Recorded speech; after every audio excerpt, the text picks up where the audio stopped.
Are you seeking fulfillment for your life? Do you want freedom from fear?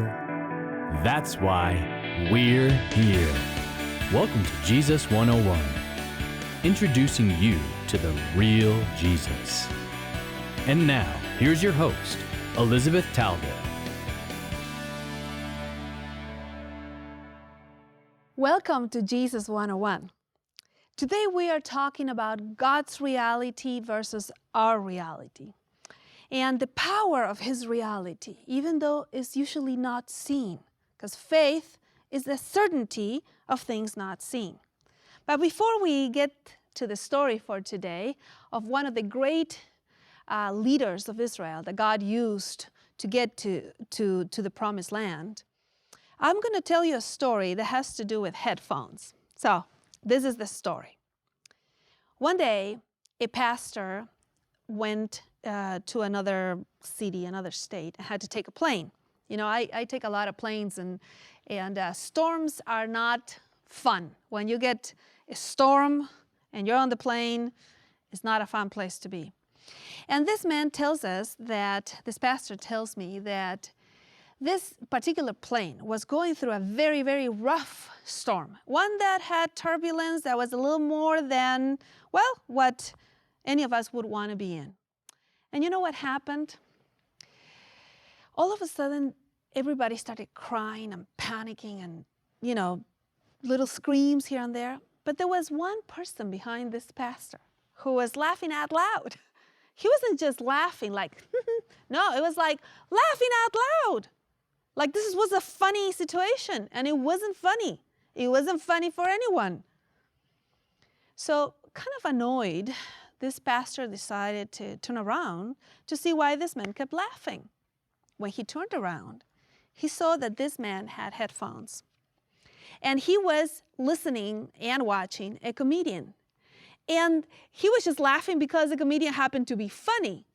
But you know, the reality that he was listening to had completely taken over the reality that everybody else was living. See, he was in the same plane, he was going through the same storm, but the reality that he was listening to had completely taken over his life at that moment, and he wasn't panicked like everybody else. This pastor turned around and thought about this, and then he wrote it down, and that's where I read it. He said, you know, faith in the power of God to save us and to get us through life. It's like a pair of headphones, he says, you know. Yes, there is a reality around you that you might see with your senses, but there's a whole different level of reality, one that you can only access when you are listening to that particular reality. And then that reality takes over your life. Well, today I want to tell you how powerful your choice of which reality you empower actually is. You know, before I became a pastor and a biblical studies professor, I spent many years of my life in the business world. And when I finished my first master's degree in corporate psychology, even though this was a business school, I requested to be able to do the master's thesis based on how does the Christian faith affect a person to manage stress in the workplace. And I found very interesting things that today we don't have time for me to share, but I interviewed a lot of people that had faith and how different their reality was when the same circumstances appeared to other people who did not have faith. The truth is, our thought process really changes the way we behave, the way we see ourselves, the way we see reality. So let me show you a very basic thing. For example, if you read this word right here, so this phrase, what does it say? Well, many of you at home are actually reading, I am nowhere. And it does say that. It says, I am nowhere.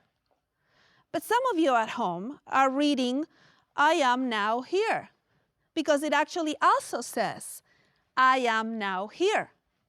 Well, this is the point about perception, because see, perception is the evaluation of reality. You choose how you evaluate reality. That's why if you have two people, you will have usually two different perceptions, because the way we evaluate the reality around us decides what we see. In this case, some of you saw, I am nowhere, and some of you saw, now I am now here. Well, the truth is, our connection, mind and body and soul, the way that our behaviors happen, goes something like this. So let's say an event is going to trigger a thought, right? Now, this thought will decide something. This thought will create an emotion inside of you. So let's say something happened. You had a car crash or something, and then you get a thought. Whatever thought you got is going to determine the emotion you get about it. That's why I found out in my thesis, in my master's thesis on corporate psychology, that those who had different thoughts, then they had different emotions under the same stress. Now, the emotions will now affect the way you behave. So the way you behave is going to be affected by those emotions. And now your behaviors will affect the perception of reality that you have. Even your self-image, how you see yourself, your self-image. Now, of course, this one will determine what thoughts you have the next time. So this becomes what we call the reinforcing loop of perception, because then the self-image will determine what type of thoughts you have, and then that will determine your emotions, your behaviors, and then you reinforce it. You either can reinforce it in a positive way, or you can reinforce it in a negative way. Now, don't forget this one sentence, very, very specific, and I don't want you to forget it. That which you give energy to, you're going to empower. So in any part of life, any single day, see, we all have to deal with things that are negative and positive all the time. So you choose which part of reality you're going to empower. That which you give energy to, with your thoughts, with your behaviors, with how much time you're going to think about it. That which you give energy to, you empower. So today we're going to see, to go through the story of Joshua. Joshua was the leader, eventually, that got the people of Israel to the promised land. But today we're going to see the first time that we encounter Joshua.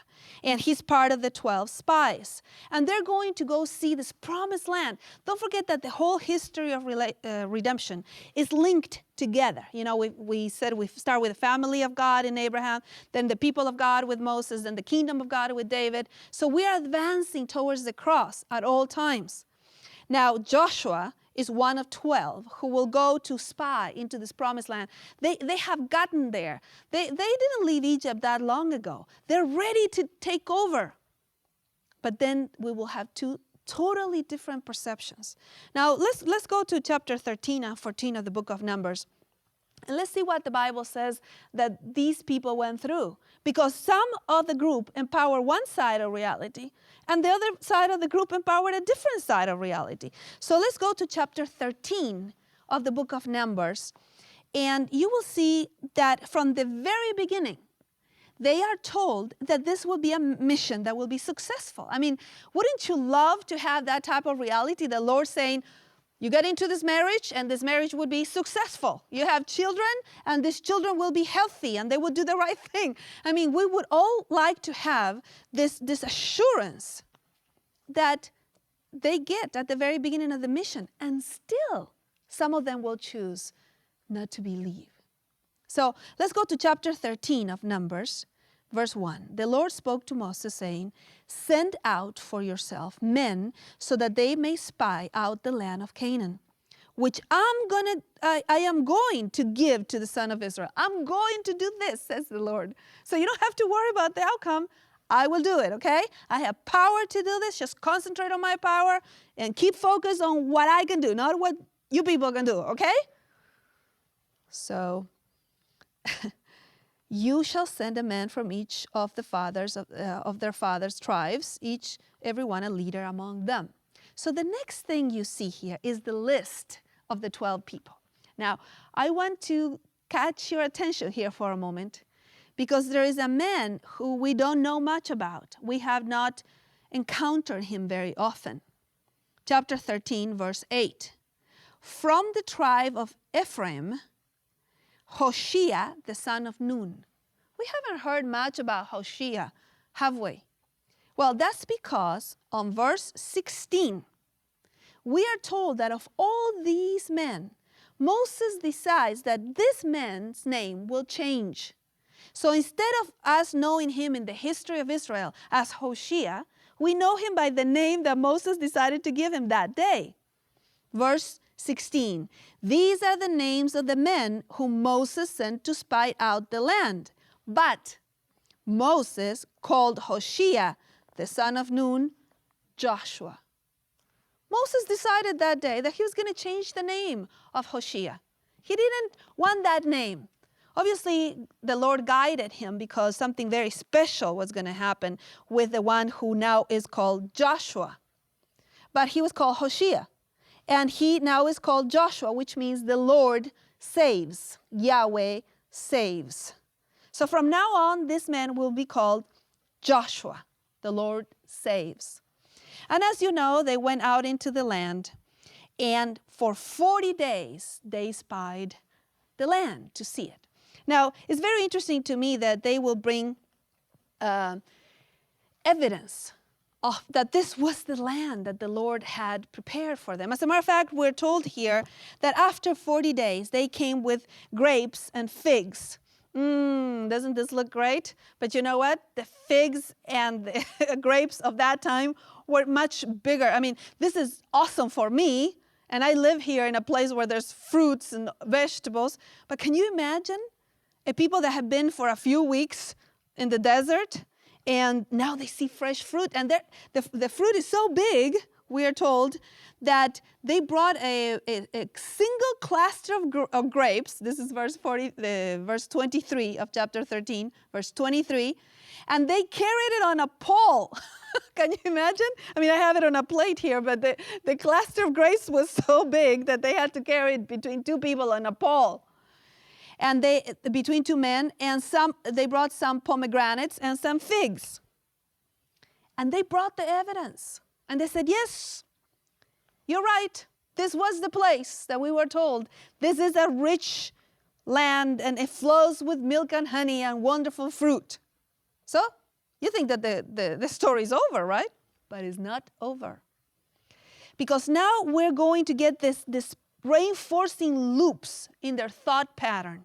What are they going to concentrate on? Which reality are they going to empower? Is it the storm in the plane where you think you're going down and you're panicking? Or is that other reality that you hear that has taken over that reality? Well, the two groups will separate now. And first, we get the reinforcing loop of the first group, the group that will go into unbelief. By the way, let me say this. Unbelief always focuses on us. Unbelief always focuses on what we can do and what we cannot do. Faith, on the other hand, is that other reality, those headphones that focus on the realities of God. That's why we're saved by faith. Not because we see it. It's a second reality, the one we believe in, the certainty of things not seen. Okay, so let's look at this reinforcing pattern, which is, don't forget, we have already done how this works. Your thoughts will decide your emotions, and then your emotions will decide your behavior, and your behavior will affect your self-image and the way you perceive reality. And then that continues, and you do a reinforcing loop. And when you look at reality like that, you're always empowering the negative side. So let's see what happened to this 10 spies when they came back. Verse 25. When they returned from the spying out of the land at the end of 40 days, which, by the way, 40 days are very important in the Bible. The period of 40 is always a period in which you are tested to see if you will believe in the power of the Lord versus your own power. So we have many 40 days. And many, we have also 40 years with Israel. But 40 days, Jesus in the desert. 40 days, Jonah will be preaching to Nineveh. 40 days, we will have different things that will be happening, because always is the test. 40 days, Elijah will be walking to the Mount Horeb. And 40 days, we actually have several of the prophets going through 40-day periods. And we have the flood also 40 days. So this period of 40 is a testing period to see on which side of reality you will be. Okay? So now we have the spies. After 40 days, verse 26, they proceeded to come to Moses and Aaron and to all the congregation of the sons of Israel and the wilderness of Paran. And this is what they said. We went into the land where you sent us, verse 27, and it certainly does flow with milk and honey, and this is its fruit. So here's the evidence that it was the right place. Nevertheless, the nevertheless in the Bible can be used towards the positive or towards the negative. Nevertheless, the people who live in the land are strong, and the cities are fortified and are very large. And moreover, we saw the descendants of Anak, which are, the giants. So the first thing they're going to do is they're going to start this reinforcing loop. Each time a little bit more. The first thing they do is focus on the negative. They said, yeah, it's true, it has great things, but you know what? There's giants there. And then those thoughts start distorting the reality. So verse 32, they said, they have giants, and the land through which we have gone, in spying it out, it's a land that devours its inhabitants. Now, all of a sudden, they're not just focusing on the giants, but they're saying they're going to devour us. It's very interesting because now their perception is starting to change as they focus on the giants. And chapter 14, verse 2, it says that they said, would that we have died in the land of Egypt, or would that we had died in the wilderness. So now they wish to die. Look how it's changing. Because that's the way reinforcing loops work. You get your thoughts, and then those thoughts give you emotions, and the emotions give you behaviors, and the behaviors give you perception. So that's how it works. And so here we have, they're going in this loop. And then they're going to blame God. Verse 3. They're going to say, chapter 14, verse 3. Why is the Lord bringing us into this land to fall by the sword? Why is the Lord doing this to us? So they're going to blame God. I love how specific the reinforcing loop works, because I've seen all this in the lives of people that decide to focus on that side of reality. And they also go through focusing on the negative and then distorting the reality and then wishing they were dead or something and then blaming God for it. But this is not the end. Now the behavior, they're going to rebel against God. Verse 4, they said to one another, let us appoint a leader and return to Egypt. Let's just get out of here. So they're going to now rebel against God. Now, and this is not the end. As a matter of fact, verse 10 tells us that they tried to commit murder and kill those who were talking for the Lord. Verse 10, all the congregation said to stone them with stones, the ones that were talking in the other side of reality. So look how we have come to this place. How the reinforcing look has worked so that the thoughts gave behaviors, and the behaviors gave emotions, and the emotions behaviors, and the behavior a perception. And so it reinforced itself. On the other hand, and this was all towards the negative. Now Joshua and Caleb allowed their mind to go the other way. They also did a reinforcing loop, but it was the other way. They were going towards the positive instead. And so when they start with something that focuses on God. See, they start with their headphones on. They said, yeah, it's true. We're not going to deny there's giants. We're not going to deny there's a storm. We're not going to deny life is difficult. No, but, they said, and they start focusing on God. Chapter 14, verse 8. If the Lord is pleased with us, then he will bring us into the land. He is the one that is doing this. So the first thing we notice is that the focus is different. The focus is God. Because don't forget that the reinforcing loop that is negative always focuses on us. The one that is positive focuses on God. So they said, well, God is going to do this. And then verse 7. They spoke to all the congregation of the sons of Israel, saying, the land which we passed through to spy is an exceedingly good land. I mean, we can't pass this. And so their perception is like, this is great. When the other people had said, yeah, it has good fruit, but it has giants. And Joshua and Caleb are going, oh, come on, people. This is exceedingly great. Because their perception is being reinforced towards the positive. And then they said, well, it's God's power that will do this. It's his power. It's not our power, verse 8. It's his power. And we're going to have this great land. Have you seen how two people can see the same day so differently? That's what we call the half full, half empty glass. Ones are focusing on God, the other ones are focusing on themselves. You have the same day. Some people say, oh, it's so great that it's a little cloudy today because we're not going to have such hot weather. And somebody else is going to say, yeah, but it's so gloomy. See, you play a part in your choice, which side of reality you're going to empower. So then they also said, this is God's outcome. It's God's presence. Verse 9. Do not rebel against the Lord. Don't do this. Don't rebel. Don't rebel because it's God's power that is going to do this. And then a beautiful, beautiful reminder to the rest of Israel is don't rebel against the Lord. Do not fear the people of the land, for they will be our prey. Yes, they're big. They're giants. You're right. But don't fear them. Their protection has been removed from them. The Lord is with us. So the presence of the Lord is with us. So you don't have to fear your giants in your life because the presence of the Lord is with you. And the reinforcing loop continues, and we don't have time to do it all. I think it's a very incredible awareness when we realize that faith actually is the ability to empower the reality of God. That is true. Sometimes we don't see. That's why faith is the certainty of things not seen. But it's the ability to empower that side, because if not, you're always between fear or faith or fear, and you choose which one you empower. In this case, we have two groups of people.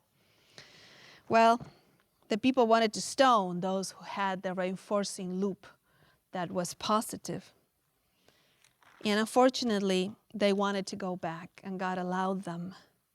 And he said, according to the numbers, I'm in verse 34 of the same chapter, according to the numbers of days which you spied out the land, 40 days, for every day you shall bear your guilt a year, even for 40 years, and you will know my opposition to this. How sad that they had the land. They seen the grapes. They seen the figs. They were ready to go. And Joshua and Caleb are going, let's go. This land is great, exceedingly awesome. And the other 10 are going, no. There's giants there. And they're going, yes, but the Lord is with us. And the other people are going, yeah, but I don't know. We're not, they're going to devour us. We're like locusts. I mean, they're giants. We're little people like this. This is the wisdom of life. That which you give energy to, you empower. And you can give energy in your thoughts, in your time, to God's reality. Or you can give energy to the world's reality around you.